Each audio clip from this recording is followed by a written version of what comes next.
Thanks God it's Friday. At ang tanong ngayon po, Friday na Friday, August 8. Friday, the last day of the working week. Ang tanong, pwede ba tayo maghintay na lang ang desisyon ng Supreme Court sa issue na ito, ang issue ng impeachment trial of Inday Sara Duterte. Nagsalita na po ang Senado. Nagdesisyon na ang Senado. Ang dami, mahaba ang debate, discussions last Wednesday tungkol sa mag-dismiss ba or hindi mag-dismiss ang article of impeachment of Inday Sara Duterte. Finally, after more than 6 hours debating dyan po sa Senado last Wednesday, nag-decide na po unanimously ang mga senadors natin dyan po sa Senado, sa Pilipinas. Now we have to respect ang desisyon ng Supreme Court at i-archive muna ang issue ng article of impeachment. Yon po ang desisyon ng Senado. And nakita natin po, na ang daming mga tao, unfortunately, those who are sabihin natin pro continuation of the impeachment trial of Inday Sara Duterte, at saka yon mga anti and they want to dismiss immediately ang article of impeachment of Inday Sara Duterte po, no? Mixed reaction. But ang desisyon, klarong-klaro po, i-archive muna, and kung sakali, i-archive muna dahil nag-file pa ang House of Representatives motion of reconsideration dyan po sa Supreme Court, asking kung pwede i-revert ang desisyon ng Supreme Council declaring the article of impeachment, the trial of Inday Sara Duterte as unconstitutional. And after Wednesday, ang desisyon ng Senado po, akala ko po, tapos na yon. Ang dami pa tayong mga problema left and right dyan sa Pilipinas. Ang problema natin sa agrikultura, ang problema sa transportasyon, ang problema ng buhay ng mga Filipino, ang sweldo ng mga Filipino, mababa pa hanggang ngayon po. Ang corruption cases or unhealthy activities, corruption activities po carried out by allegedly lawmakers, ang mga elected lawmakers natin, mga politicians natin, mga top government appointed officials, and of course, mayroon din problema sa corruption sa private sector. Ang dami tayong problema, yet busy ang mga politicians natin, busy ang mga lawmakers natin, giving their comments, affirmative, negative, left and right po, about the decision of the Senate, the decision of the Supreme Court po, declaring the article of impeachment as unconstitutional.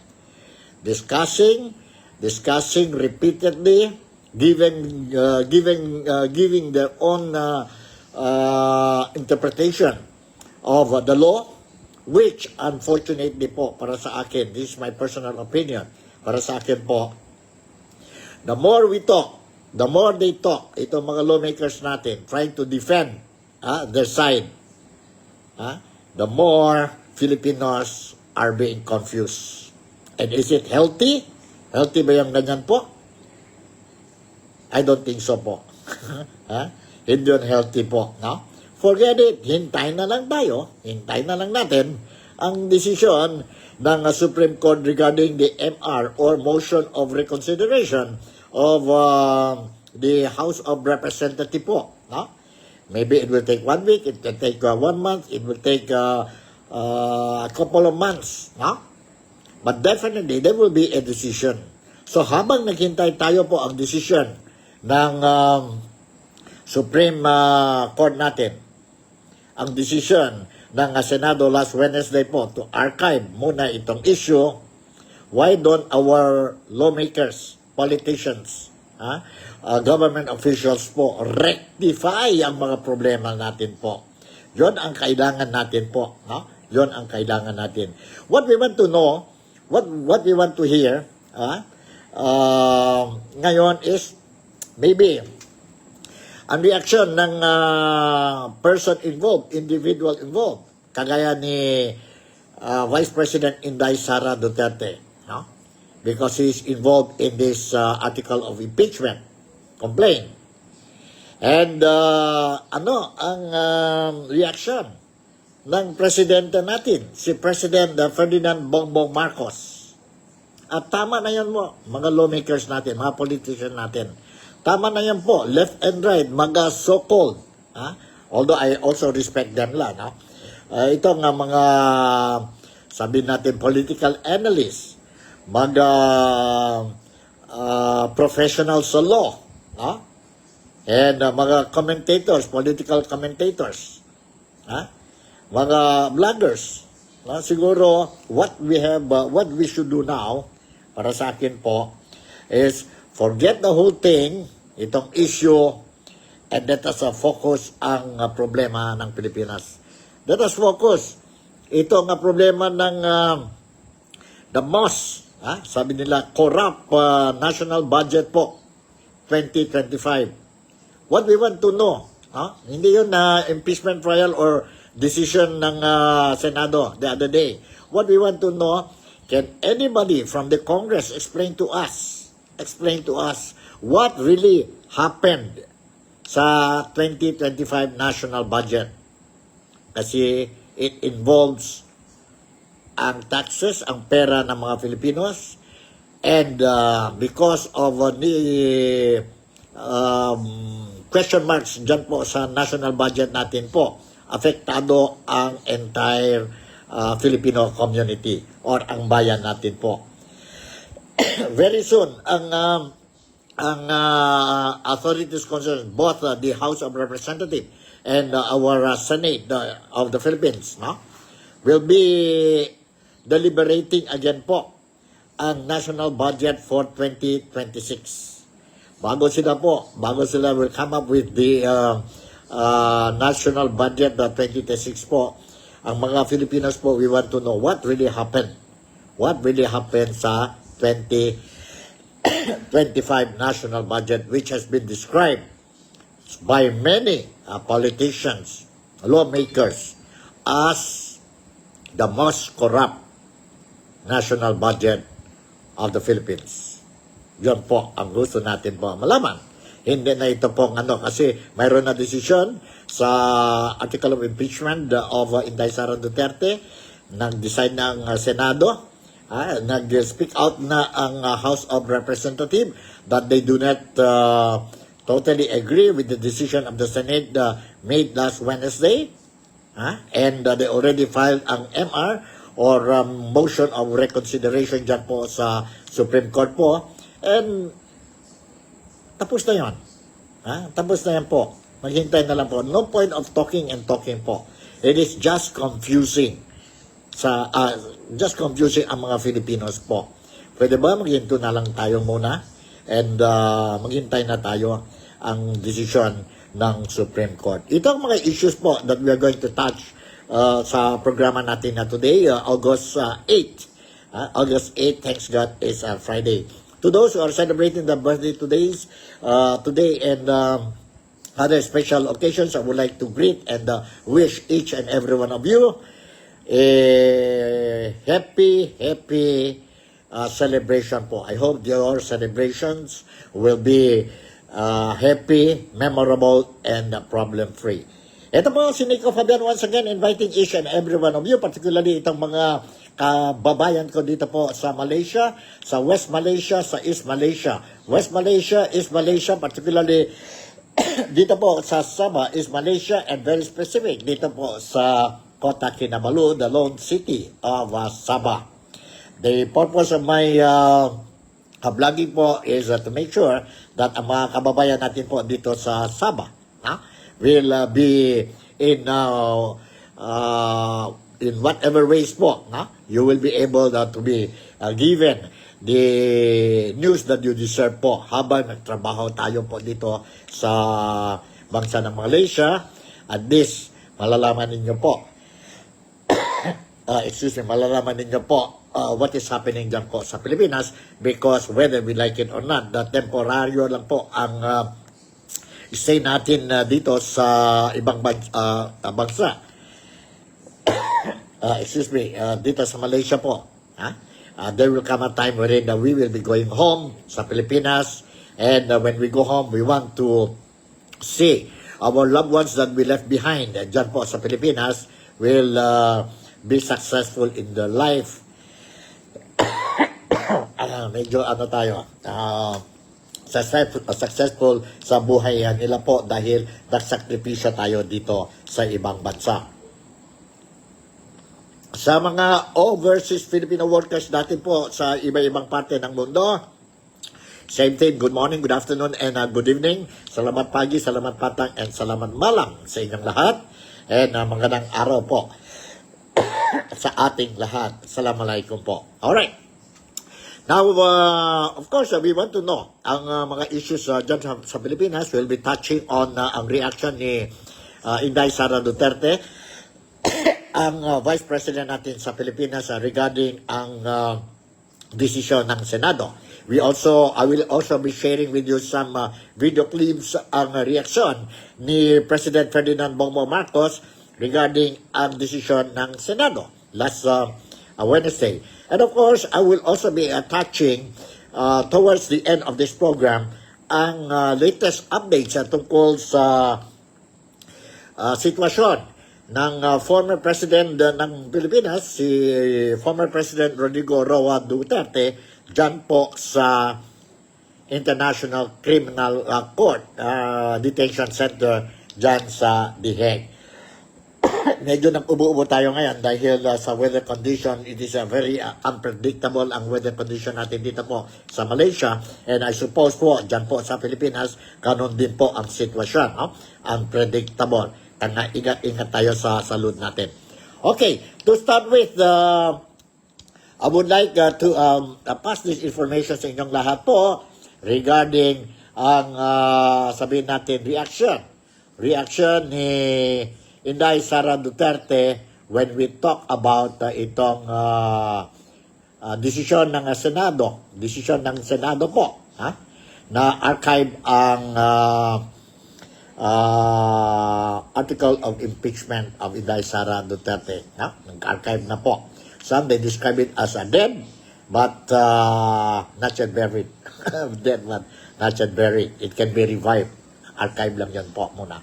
Okay, I will read to you a story, a news article coming from the Inquirer.net dyan po sa Pilipinas. This is a mainstream print media outlet po dyan sa Pilipinas. At ang title, ang heading ng news article is Sara Duterte on Archive Impeachment Case.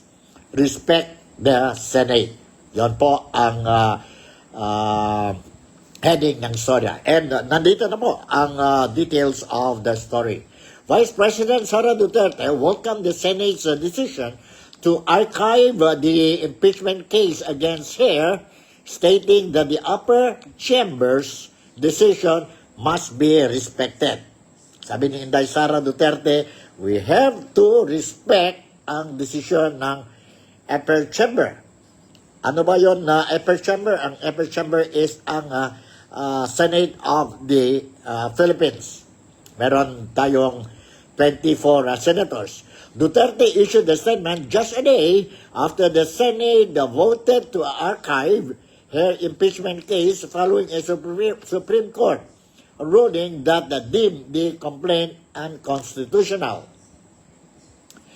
I will quote, let us respect the role of the Philippines Senate and its part in our nation. The decision of the majority of the members of the Senate must be followed by all, said Duterte in Cebuano in a chance interview in Davao City yesterday. She, however, reiterated that her defense team was already prepared regardless of the outcome. She said once again that she wanted a bloodbath and claimed that she saw the case as an opportunity to answer the allegations. Again, I'll quote her. As I said, di ba, I wanted a bloodbath, meaning I wanted all the pieces of evidence from the prosecution and all the pieces of evidence from the defense presented. Sara Duterte stressed. Again, I will quote her. But unfortunately, that is no longer the case at present. And of course, as I said, everything must be prepared for. So possibly in 2026, 2027, or 2028, there will still be those who will file for impeachment. That will be another opportunity to respond, Sara Duterte said. The Senate's decision to archive the impeachment case against Duterte was an amendment to the original proposal of Senator Rodante Marcoleta, who is a neophyte senator, to have the case dismissed after the Supreme Court declared impeachment complaint against Duterte as unconstitutional. Senators, remember this, senators voted 19 affirmative with 4 negative and 1 abstain on the motion. 19 senators out of the 24 voted for affirmative answer, while 4 po nag-negative and 1 abstain. Sino yun ang abstain po? Si Senator Ping Lacson. Ang sino yun po nag-vote for negative po? Si Minority Leader, Senator Tito Sen, Tito Soto, si Senator Risa Hontiveros, si Senator Kiko Pangilinan, and si Senator sino ito? Senator Bamakino, if I'm not mistaken. Correct me if I'm wrong po. Medyo na na tayo ang memory natin. But yun po ang desisyon ng Senado last Wednesday when they had their plenary session po. The 6th plenary session ng 20th Congress ng Senado po. Last Wednesday ito po, August 6. And it was hotly debated. It took more than 6 hours for the senators to come up with a unanimous decision. Alright? This time around, I'm going to give you a footage po regarding itong decision of the Senate and paano nag-welcome si Vice President Inday Sara Duterte ang decision ng Senado last Wednesday. Nandito po ang report and let's watch and listen to this report po. Hold on Right, somebody is calling me but hindi pa tayo pwede answer ang call. 251. 251 sana yan. You hold on 251. Nandito po. Let's listen to this report. Sunod-sunod nga ang naging aktibidad ni Vice President Sara Duterte dito sa Davao City ngayong araw. Ito ay matapos i-archive ng Senado ang Articles of Impeachment laban sa kanya kagabi. Kabilang na nga dyan ang isang Thanksgiving lunch sa kasama ang kanyang mga legal teams at maging mga petitioner sa resulta ng kanyang impeachment case. Dumalo si Vice President Sara Duterte sa isang Thanksgiving Mass kaninang hapon sa San Pedro Church sa Davao City para sa selebrasyon ng Karewan Festival ngayong buwan. Dito sinabi ng bise na dapat irespeto ang desisyon ng Senado. Sa kapila nito, gusto pa rin daw linisin ni VP Sara ang kanyang pangalan pero hindi na raw sa panahon ito. I wanted a bloodbath, meaning I wanted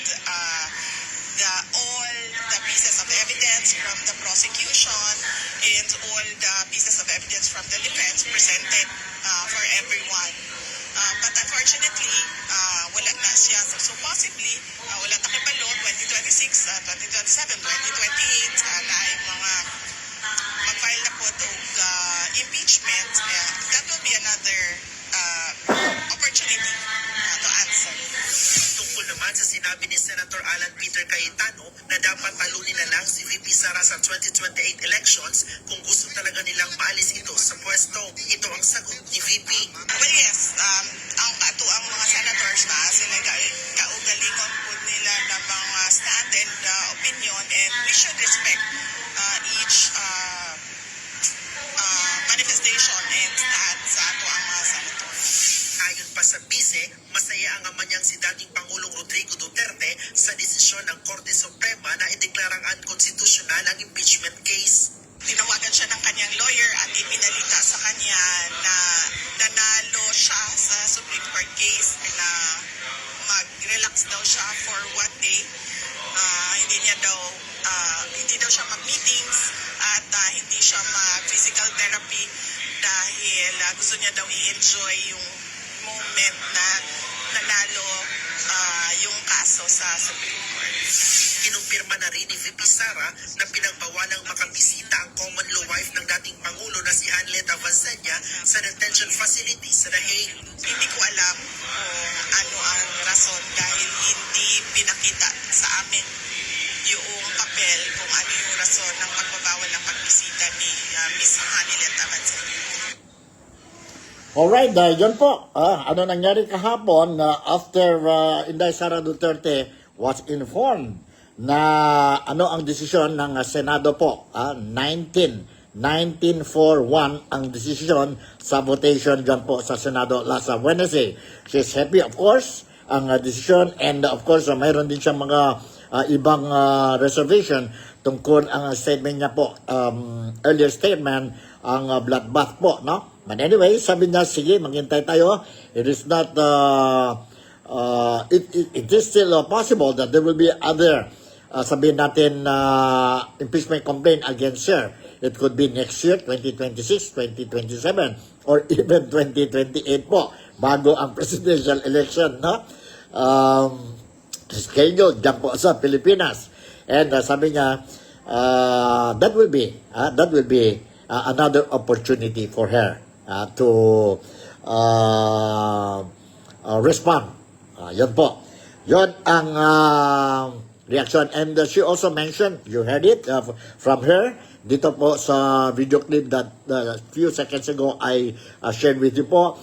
Sabi niya, ang tatay niya, si former President Rodrigo Roa Duterte, or Tatay Digong po, was happy when he heard dyan po sa loob ng detention center ng International Criminal Court sa The Hague po, that ganito ang desisyon ng Senado ng Pilipinas po tungkol sa impeachment trial of Inday Sara Duterte. Masaya din po ang presidente, former president, or ang tatay ni Inday Sara Duterte.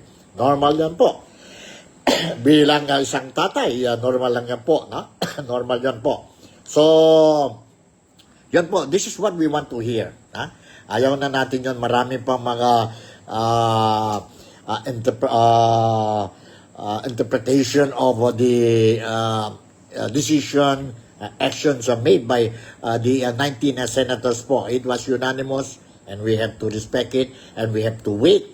Hintayin na lang natin po ang desisyon ng Supreme Court po kung they will revert, they will change the decision, which I believe it is very impossible. It's not hindi naman very impossible po, no? But unlikely po, no? Because it was unanimously voted by 13 justices when they decided that the article of impeachment of Inday Sara Duterte was unconstitutional. 13 yun po, unanimous yun po.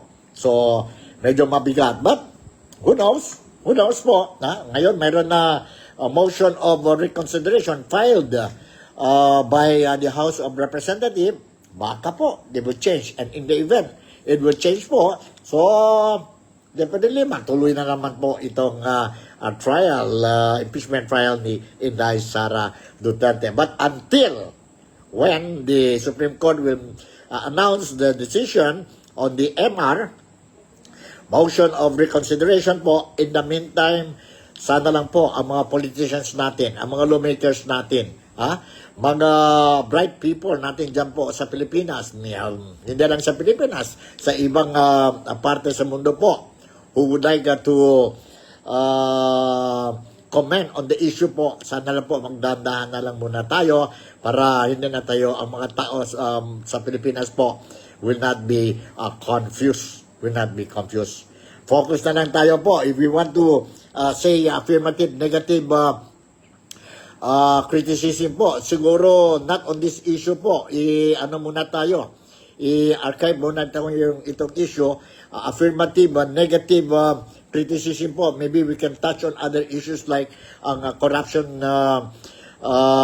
issues natin dyan sa Pilipinas.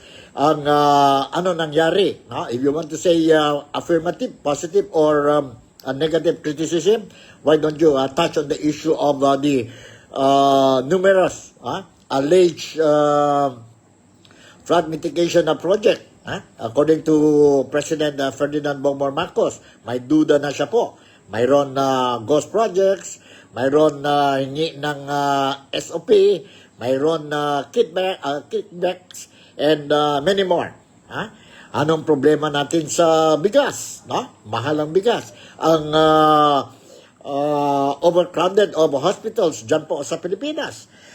Ang problema ng national budget natin ng 2025. And of course, coming ang 2026 national budget. Ang security natin po. No? Ang foreign policies ng Pilipinas po. In the event something happens between China and Taiwan, involved ba tayo dito po? No? Are we going to be affected or not? Ang dami pong problema. And itong impeachment po, I think this is a very, although it is also important, because we are talking about accountability of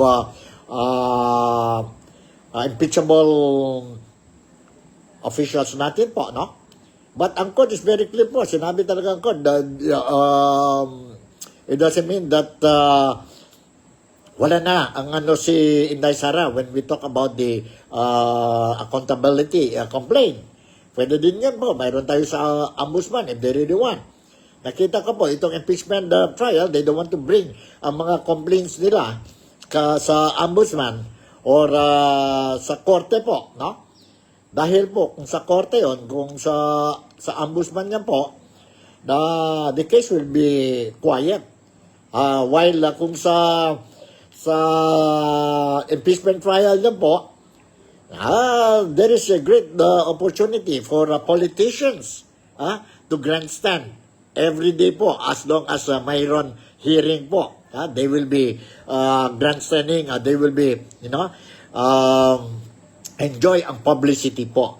Kaya nga po, sabi ko, why really push sa impeachment trial dyan po sa impeachment court ng Senado? Bakit? Kung totoo talaga, may ebidensya sila about the accountability of the Vice President, pwede naman siguro po submit the case, complaint dyan po sa ombudsman natin. And sa korte natin dyan po sa Pilipinas. Why choose ang impeachment court? Talaga po. Anyway, that's my own opinion. And hanggang dyan na lang ako po because I'm advocating na maghintay na lang tayo ang desisyon ng Supreme Court po, no? Tungkol itong issue. Anyway, alright, tuloy natin.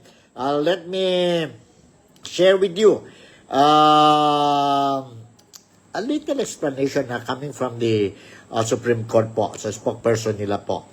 Ang issue talaga ng impeachment. Para this, malalaman ang mga kababayan natin po sa Malaysia, dito po sa Sabah. Ano talaga itong issue? Bakit talaga nangyari ito?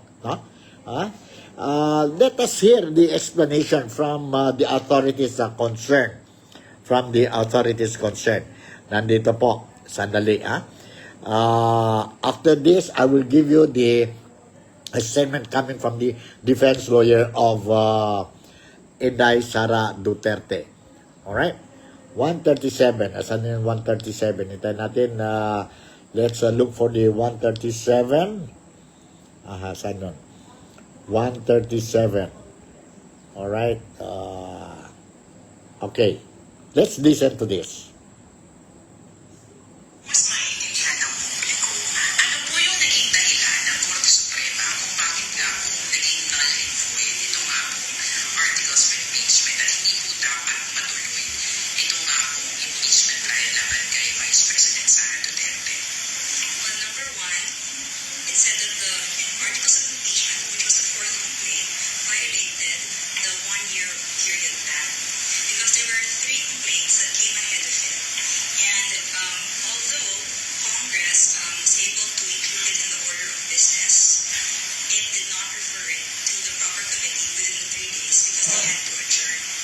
So the Supreme Court said that they archived it, and as a result, it was terminated, therefore deemed dismissed. So the one-year ban will start or count from the time it was dismissed. So the fourth complaint would not have validly been transmitted to the Senate. Tapos meron din po sinabi yung korte tungkol po dun sa hindi nito ina-absuade. Yes. Pwede po pakiulit yun and pakipaliwanag yung parte mo yan. So the court is the court said it is not absolving Vice President Duterte from any of the charges against her. So that means hindi siya absolved from any of the charges. But any complaint for impeachment against her can only be filed by Feb 6, 2026 onwards. Okay, yan po. Klarong-klaro. It's not absolved from the sabihin natin sa complaint po, no? In fact, ang mga tao, if you want to sabihin natin na file another impeachment complaint against Inday Sara Duterte, they can do it next year. Next year, from February 6 onwards po. They can make it 26, 27, or even 28 po. Yan po, klaro-klaro. Now you understand what is the meaning, and tone down na tayo po itong issue. Anyway, dami din tayo mga kaibigan ko dito sa Sabah, sa Kota Kinabalu po. This morning, I went and had some coffee discussions with fellow Filipinos po. And they say they want to know more about this case po. So, this time I would like to share with you another video clip po regarding anong reaksyon ng defense team ni Inday Sara Duterte dito po sa impeachment complaint sa kay Vice President Inday Sara Duterte. Let's listen to this. Let's listen to this po. Importante din yun po so that you will know what is really happening. Nandito po, let's listen to explanation or itong reaction, interview to the spokesperson of Inday Sara Duterte when it comes to the impeachment complaint po, and I'm referring to Attorney Michael Poa. Poa ba yun? Yeah, Poa. Nandito po, let's listen to this. Secretary, will please continue. Even after 19 out of the 24 senators voted not to proceed with the impeachment trial of Vice President Sara Duterte, her defense team is still on their toes. There is still the matter of the motion for reconsideration filed by the House of Representatives seeking to overturn the decision of the Supreme Court that dismissed the articles of impeachment because it violated the one-year bar rule and due process in the filing of impeachment charges against the Vice President.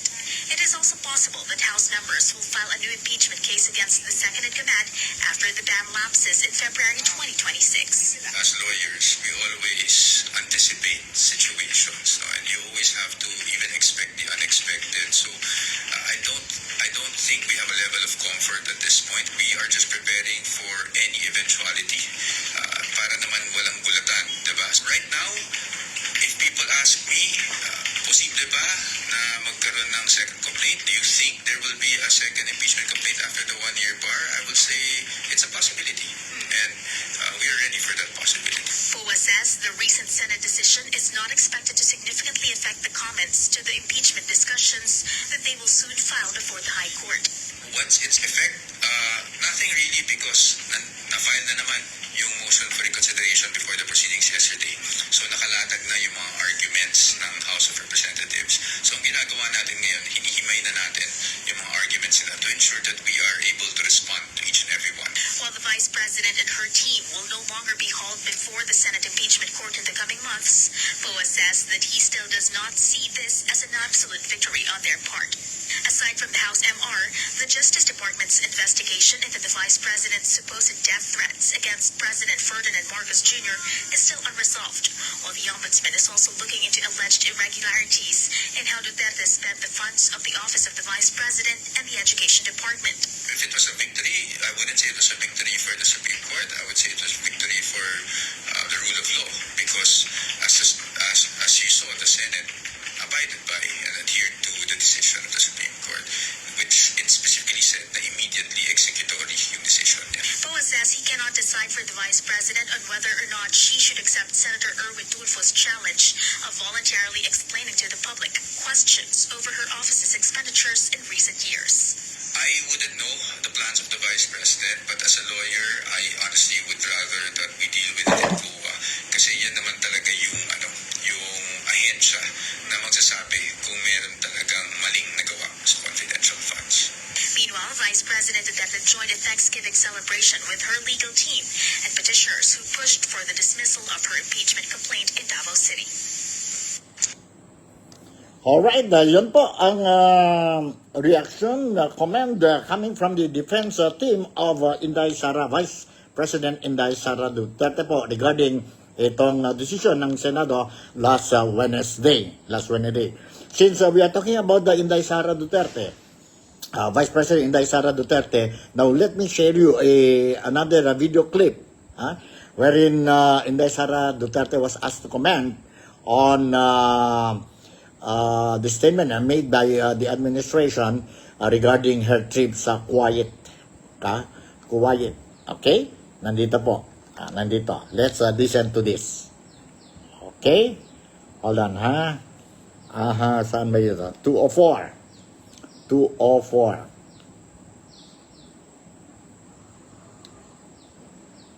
Ano ako ng Kuwait without travel authority, sabi ni Claire Castro. Well, sila naman yung lagi nagsasabi na huwag mag-propagate ng fake news and misinformation. Although, wala bigyo ko kanong giunsa niya. Giunsa niya pagsulti, ma'am. Giunsa niya pagsulti. Basta. Allegedly. Okay, so alleged lang ni siya, ma'am, no? Wala tayo video recording, statement at all. Nagikan yun sa iya, ha? And then, isulti siya nga iya to. Okay, sige. Gusto lang ako garoon, ma'am, kaya wala man ko na ako nakita. So, yes. So, ang Office of the President and ang PCO, sila man ang permina nagasulti, no? Dapat dili ta mag-propagate o misinformation and fake news. And there's no truth at all na niyato ko Kuwait without a travel authority. So, I guess, isa na naman yon sa ginagawa ng Office of the President na yung ilihis ang usapan sa kung ano ang totoong nangyayari sa ating bayan. So, kahapon, nakita natin na unfavorable sa administration ang decision ng Senate of the Philippines. So, gumawa na naman sila ng kwento na umalis ako ng bansa ng walang travel authority para doon na naman matutok yung attention ng mga tao and matuloy na naman yung lagi nilang paninira sa akin. Sinasabi ko nga, ang tawag dyan is political scapegoating. Alright, narinig niyo po ang reaction ni Vice President Inday Sara Duterte on the issue that pumunta siya sa Kuwait po without a travel authority po from the administration or from the government. Yon po ang reaction ni Inday Sara Duterte. And yeah, let me share with you a very brief lang ito po, ang video clip po last Wednesday, ang decision ng Senado po. Para at least yun, we still blared about what happened last Wednesday. It will serve as a information, reminder to my followers dito po sa Sabah. No? Mga kababayan ko at saka mga kaibigan ko, Malaysian friends po, who are keen to know what's the latest updates or what is happening dyan pa sa Pilipinas. Before giving you this, sabihin natin brief video clip, I would like to shout out muna tayo mga kaibigan natin who's watching ang programa natin Nick Talk, The Real Talk with Nico on a Friday. Thanks God, it's Friday, August 8 po, no? August 8. And kaya Marilu Pintojo, I would like to say thank you very much for watching itong program and the rest of you. No?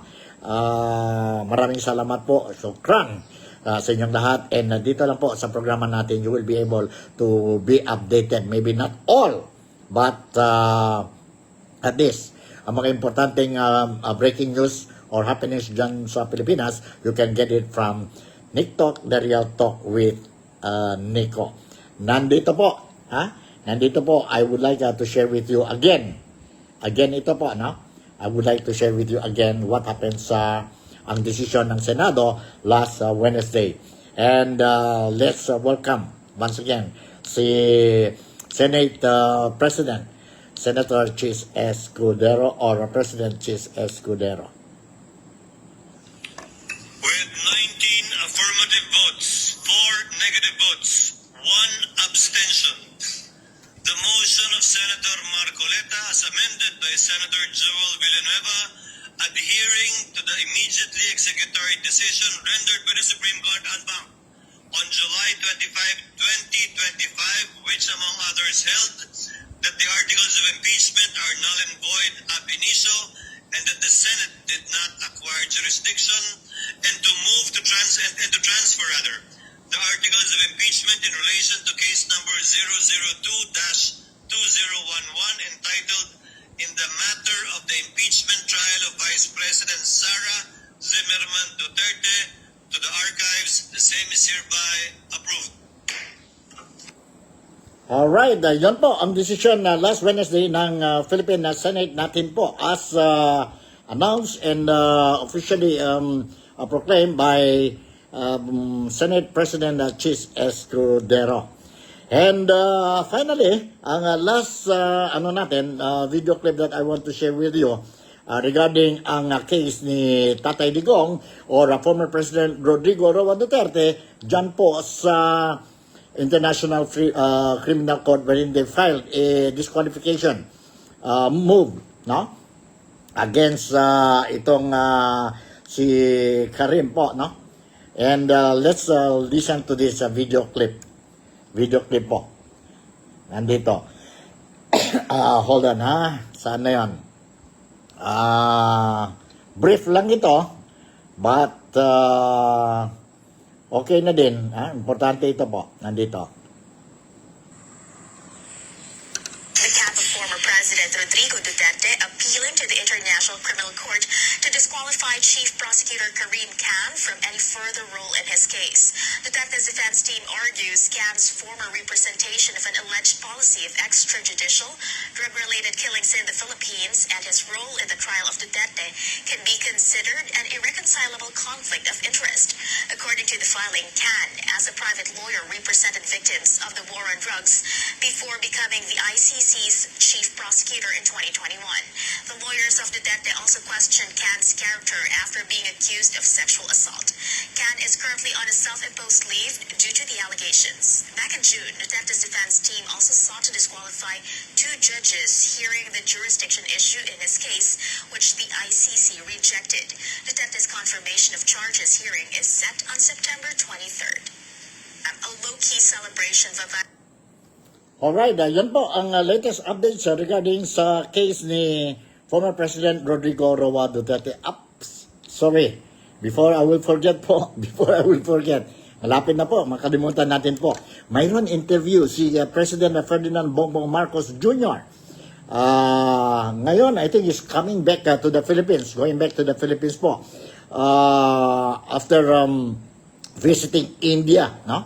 Since August 4 hanggang August 8 yun po. Maybe tonight, he will be going back to the Philippines. Now, nag-interview sa kanya po ang local media po sa India, and among the topics raised during the interview was his comment regarding the impeachment of Inday Sara Duterte and other issues po. Now, let's listen to this. Let's listen to this interview. Hold on, huh? Let's listen to this interview. Philippines is a big country for us. For First Post, I mean, we have a relationship of third biggest in terms of viewership and subscription after India and the US.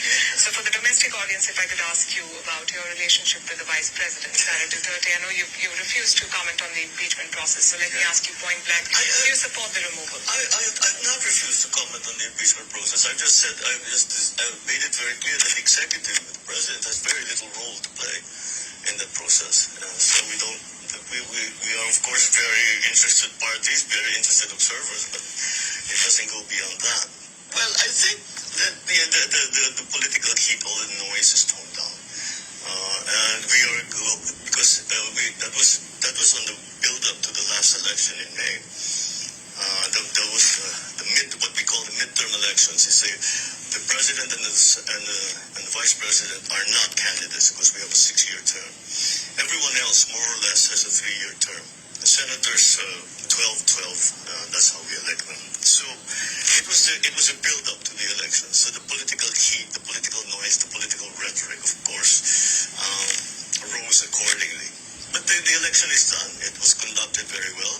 There was no, of course, there were still problems, but as a rule, I would venture to say that it was the most peaceful, most transparent election we've had in recent history, in my memory anyway. So now, since then, since everything has been decided, the electoral protests, for the most part, have been decided, and so peace once again reigns. The charge against her to hatch an assassination plot, you worked with her. Do you think she's capable of something like that?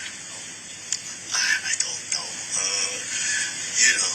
But I'm really not in a position to say what that's about. But you have to be careful. But then, in my position, there always is some kind of threat. And we take them all very seriously.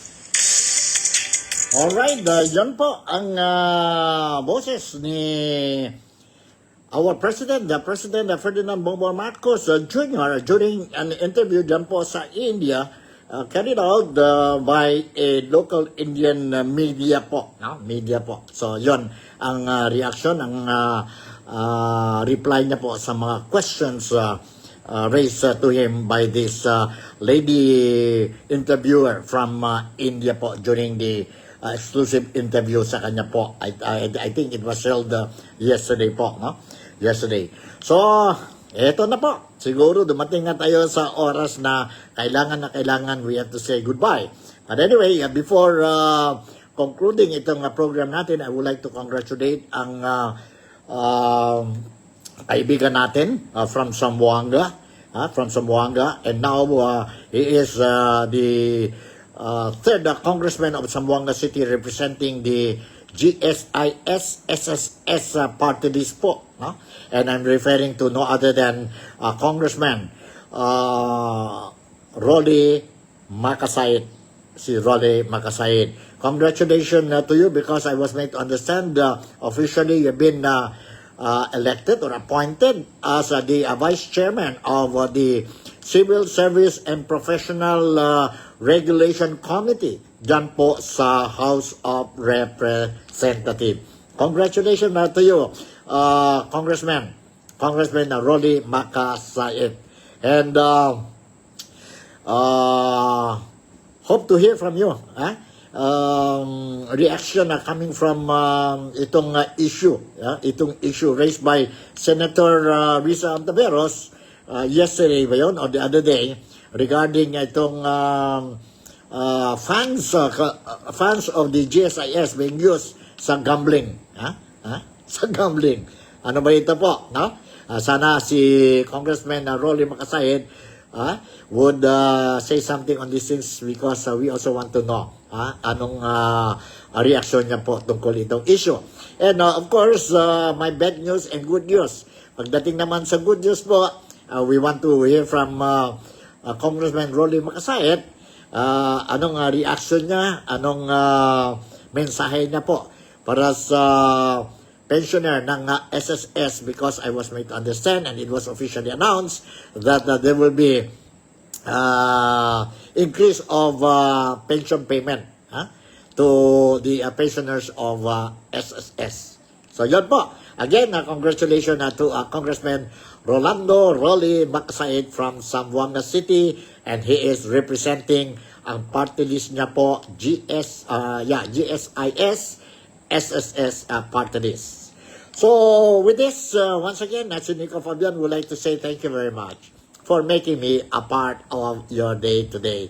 Huwag natin kalimutan po, ang dami tayong problema sa Pilipinas, and let's wait for the decision of the Supreme Court po regarding the motion of reconsideration filed by the House of Representatives on the issue of the decision of the Senate or the article of impeachment of Inday Sara Duterte. In the meantime, let's attend to other issues po and leave behind muna po itong issue until the Supreme Court will make their final decision on the MR or motion of reconsideration. So with this, I would like to say Malaysia, Sabah, the Philippines. God bless us all, and I'll see you in my next episode. Bye.